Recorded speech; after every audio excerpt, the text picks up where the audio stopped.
4, 3, 2, 1.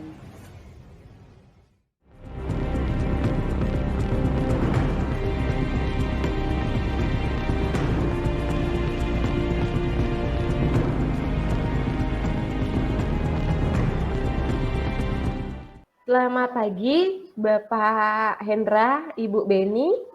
Selamat pagi, Bu Selamat Ari. pagi, Bu. Senang sekali pada kesempatan kali ini kita dapat melakukan kolaborasi pelaksanaan coaching ya Ibu Bapak.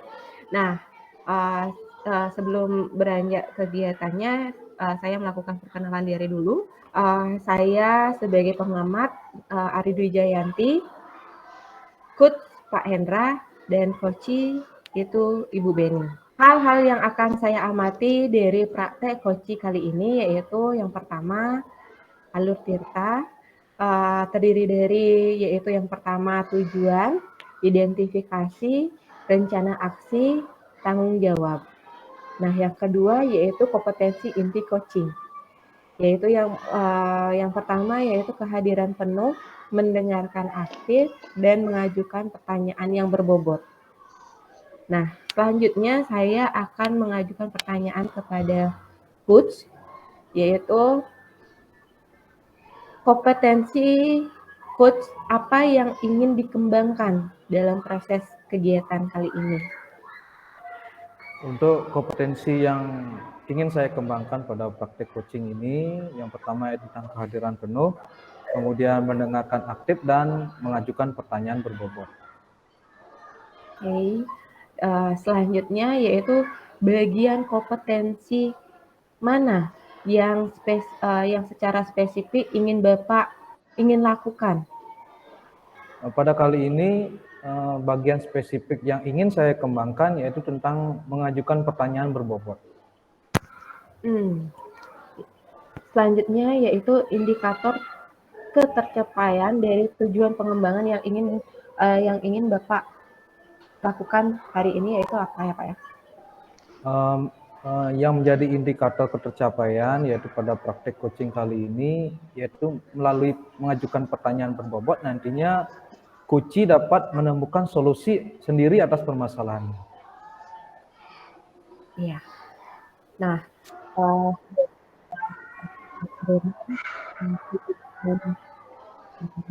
penilaian yang kegiatan sekarang saya akan memberikan kesempatan kepada Ibu Beni dan Pak Hendra untuk melakukan presentasi. Kebetulan hari ini saya tidak ada tugas lain, jadi sesuai dengan komunikasi yang kemarin mungkin Ibu ingin berbincang-bincang, ya pada kali ini saya persilakan. Baik, Pak ya. Terima kasih nih atas kesediaan waktunya Bapak untuk meluangkan waktu ya. Begini loh Pak, sebenarnya saya tujuan kegiatan hari ini tuh ya melakukan percakapan dengan Bapak. Saya ingin memperoleh pencerahan Pak, atau mungkin solusi ke depannya ya yang atas permasalahan yang saya hadapi Pak. Oh, jadi pada kali ini Ibu mempunyai masalah ya tentunya. Kalau boleh tahu, apa sih permasalahan Ibu sehingga Ibu ingin mengungkapkannya atau ingin bercakap-cakap tentang masalah yang Ibu hadapi? Jadi begini Pak ya, ada sedikit masalah dengan murid saya di kelas. Jadi ada murid saya itu yang sedikit pendiam dan tidak percaya diri Pak. Jadi saat pembelajaran ini Pak ya, saya lihat bahwa murid ini cenderung kalau saya tanyakan siapa yang mau maju ke depan kan seperti itu, dia cenderung diam. Kemudian sedangkan teman-teman yang lainnya itu dia bersemangat untuk mengangkat tangan. Kemudian pada saat presentasi itu mungkin dia maju ke depan, terus temannya yang mempresentasikan dia juga tidak terlalu banyak bicara. Artinya saya rasanya murid saya ini sepertinya kurang percaya diri ya Pak. Menurut Bapak gimana? Jadi Ibu mempunyai murid yang cenderung pendiam seperti itu ya. Kemudian kita sinyalir berarti dia itu mempunyai kepercayaan diri yang kurang seperti itu ya. Nah, dari permasalahan Ibu, kemudian pada kali ini saya ingin menanyakan terlebih dahulu, melalui percakapan ini nanti Ibu ingin seperti apa? Oh, melalui percakapan ini tentunya kan saya memperoleh solusi dari atas permasalahan saya, kemudian saya dari solusi tersebut yang saya inginkan murid saya itu memiliki kompetensi kepercayaan diri yang lebih baik lagi, Bapak. Jadinya hal tersebut juga kan pastinya akan berpengaruh terhadap proses pembelajaran murid saya di kelas, seperti itu. Oh, jadi yang saya tangkap berarti ibu mempunyai masalah tentang murid ibu. Kemudian pada kali ini ibu ingin mencari solusi terkait dengan masalah tersebut, begitu Bu ya? Iya. Nah, kalau tentang murid seperti itu, ibu percaya nggak bahwa murid yang mempunyai karakter pendiam atau apapun itu mempunyai kelebihannya masing-masing?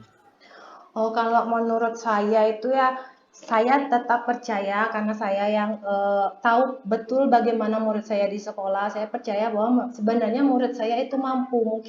Mungkin saja murid saya itu belum diberikan atau kesempatan untuk dapat mengembangkan potensi pada dirinya, Pak. Yang intinya bahwa Oh, saya percaya bahwa murid saya semuanya itu memiliki potensi diri seperti itu. iya, memang anak didik kita yang banyak pasti dia mempunyai beragam bakat ya tentunya Bu ya. Mungkin saja ada yang punya karakter pendiam tapi dia bisa mungkin menjadi lebih baik dari yang lain dari hal yang berbeda kan seperti itu Bu ya. Iya. Jadi murid kita itu memang banyak karakter sih tentunya. Nah, eh, mengenai murid yang seperti itu Bu, murid yang tidak mungkin kurang percaya diri tentunya yang saya tangkap tadi ya. Ibu ingin seperti apa sih murid ibu yang kurang percaya diri tersebut? Hmm. Saya pastinya ingin untuk murid saya itu lebih percaya diri lagi. Dia dapat menunjukkan bahwa eh, dia mampu untuk dapat ya apa menunjukkan bahwa murid saya itu bisa, kemudian saat kegiatan apapun itu dia lebih pede lagi Pak, maju ke depan. Jadinya apa yang dia pikirkan atau sebenarnya apa yang dia tahu tuh dapat dia sampaikan itu. Intinya bahwa dia dapat mengemukakan pendapatnya lebih baik lagi. Seperti itu ya. Kira-kira Oh Pak. ya berarti ibu ini ingin mengembangkan dari karakter anak seperti itu biar lebih percaya diri seperti itu ya. Nah, nah, kalau menyikapi murid yang seperti itu, apa sih yang ibu rasa langkah yang tepat untuk membuat dia lebih percaya diri lagi dari sebelum-sebelumnya? Langkah pertama yang mungkin lebih tepat tuh kalau menurut saya nih Pak ya, nanti Bapak mungkin bisa meluruskan seperti itu. Kayaknya saya melakukan suatu pendekatan ya kira-kira Pak terlebih dahulu. Mungkin saya akan melakukan sesi tanya jawab sama muridnya. Jadi saya mengetahui apa sih kebutuhan dari anak ini gitu. Saya harus paham dulu apa hal-hal apa yang harus saya siapkan sesuai dengan kebutuhan dari murid ini. Setelah itu mungkin saya melanjutkan dengan melaksanakan kegiatan di kelas atau proses pembelajaran sesuai dengan kebutuhan murid itu, Bapak. Mungkin bisa melaksanakan pembelajaran berdiferensiasi, menyesuaikan dengan apa ya konten maupun kegiatan yang dapat menunjang potensi pada diri. Ya, itu masih awal-awalnya, Pak. Kira-kira seperti itu, Pak. Di antara dua solusi yang ibu hadirkan sendiri tentang permasalahan yang ibu hadapi, yang pertama tentang pendekatan, kemudian pembelajaran yang berdiferensiasi, Bu ya. Kira-kira mana nih langkah yang tepat atau yang mudah ibu laksanakan dalam mencapai tujuan yang ibu inginkan? Baiklah Bapak ya, dari pendekatan tersebut, kemudian pembelajaran diferensiasi yang rasanya yang dapat mengembangkan potensi diri pada murid itu ke pembelajaran berdiferensiasi ya Bapak ya. Karena di sana itu menurut saya nantinya saya dapat mengembangkan apa ya, mengembangkan diferensiasi konten terlebih dahulu. Di sana kan dilihat sesuai dengan gaya belajarnya. Mungkin kalau murid yang pendiam ini tidak masuk ke gaya belajar kinestetik ya mungkin ke audio, visual atau visual seperti itu kan. Jadi saya bisa menyiapkan apa-apa saja yang perlu. Kemudian mungkin di hasilnya pun di prosesnya pun saya memperhatikan bagaimana murid saya, kemudian disesuaikan dengan kemampuannya kan berbeda dengan temannya. Kemudian yang terakhir itu di produk hasilnya mungkin kan bisa muridnya senang dengan yang menulis seperti itu ataupun menggambar ya. Jadi intinya saya sesuaikan. Disinilah nanti saya harapkan dapat mengoptimalkan potensi pada diri murid ya, setidaknya mereka lebih percaya diri lah Bapak. Oh ya, bagus sekali Bu. Jadi nantinya Ibu akan merancang sebuah pembelajaran yang berdiferensiasi yang nantinya dapat membantu permasalahan tentang murid Ibu yang katanya tadi kurang kurang percaya diri Bu ya. Sehingga kita dalam pembelajaran lah kita kondisikan sesuai dengan kebutuhan. Jadi dalam merancang pembelajaran yang berdiferensiasi itu kira-kira siapa nih yang bisa membantu Ibu dalam merancang perencanaan pembelajarannya? Kalau di sekolah sih sebenarnya ada beberapa guru yang sudah menerapkannya Pak ya. Mungkin di sana rekan-rekan guru sejawatnya saya lakukan ya mungkin ibunya mau berbagi pengalaman baik kepada saya. Terus mendekati melakukan kegiatan tanya jawab dengan rekan sejawat. Tentunya yang di sini juga kepala sekolahnya berperan andil besar juga Pak ya dalam memberikan suatu dukungan kepada saya dalam proses pembelajaran tersebut, gitu Pak. Jadi di sekolah ada rekan-rekan Ibu yang sudah melakukannya ya. Jadi lebih gampang nanti dalam membuat sebuah perencanaannya, dalam merancang proses pembelajarannya. Kemudian ada kepala sekolah tentunya sebagai atasan Ibu di satuan pendidikan yang membantu menyempurnakan dari proses pembelajaran yang akan Ibu laksanakan. Nah, selain itu kira-kira strategi apa nih yang akan bisa membantu Ibu dalam menyempurnakan proses pembelajaran berdiferensiasi tersebut? Strateginya apa sih Bu yang kira-kira dapat membantu? Kalau strategi sih sebenarnya yang pertama adanya perencanaan ya menurut saya. Sudah perencanaannya itu melakukan atau merancang RPP, menyiapkan media seperti itu kan ya. Kemudian dalam pelaksanaannya saya harapkan nantinya sesuai dengan apa yang saya rancang, menyesuaikan dengan kebutuhan murid dan setidaknya pelaksanaannya berjalan lancar ya. Kemudian terakhir di sini pada kegiatan refleksi kalau strategi saya sih. Kalau saat kegiatan pembelajaran berikutnya itu, saat pembelajaran berdiferensiasi, saya mencatat hal-hal apa saja yang kurang seperti itu. Jadi saya ke depannya ya bisa menerapkan lagi dan lebih baik lagi. Jadi pembelajaran lah, kalau menurut saya gitu sih Pak strateginya, mengoptimalkan pembelajaran yang ya setungkara nantinya bisa itu tujuan saya itu bisa tercapai gitu. Berarti strategi yang akan Ibu laksanakan yaitu merancangnya secara optimal, kemudian setelah itu kembali merefleksi Bu ya. Refleksi tentang pembelajaran yang telah Ibu laksanakan sehingga menjadi kekuatan dalam merancang pembelajaran berikutnya. Seperti itu.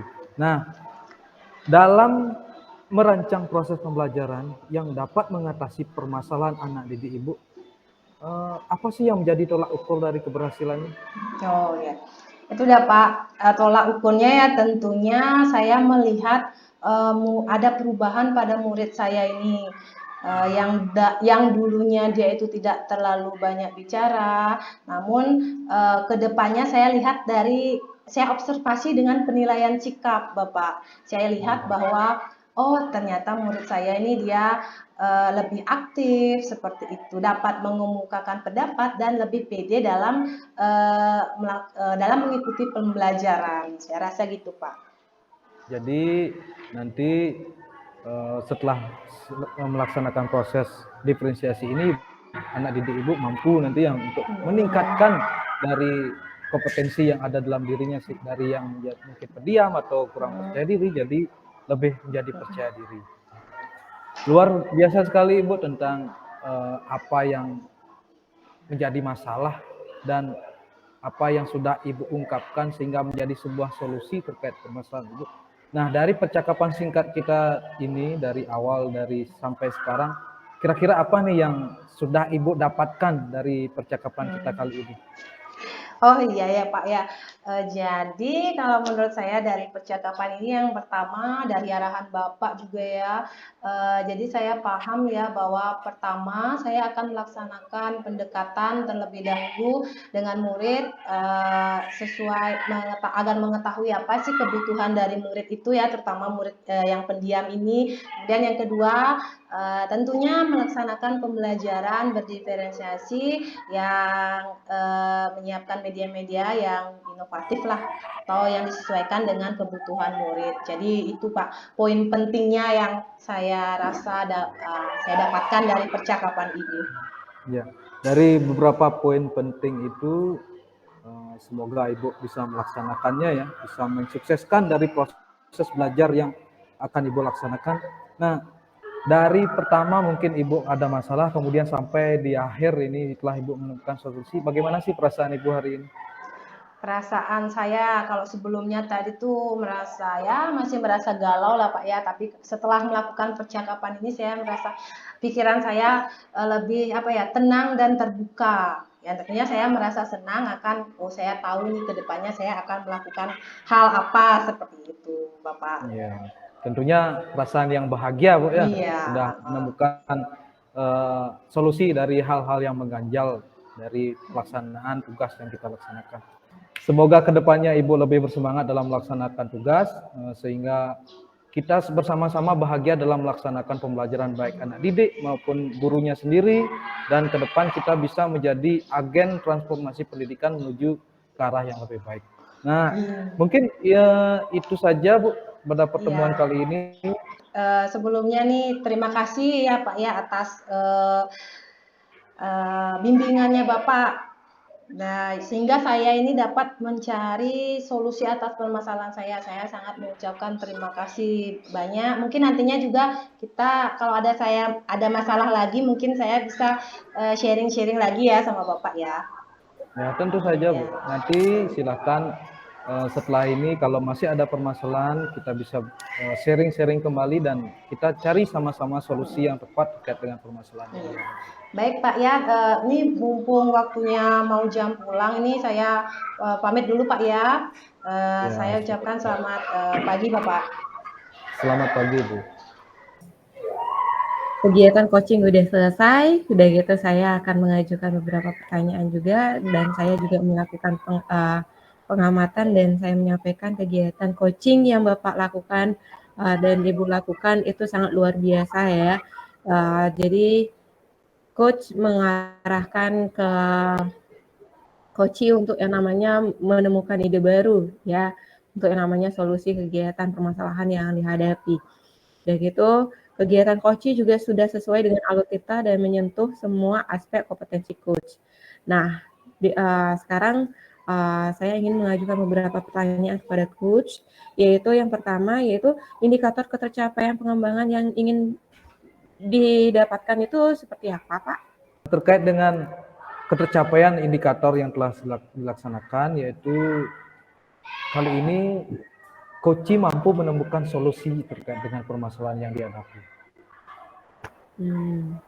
Selanjutnya itu area yang ingin dikembangkan itu seperti apa ya? Kalau area yang ingin saya kembangkan lagi yaitu tentang mengajukan pertanyaan berbobot.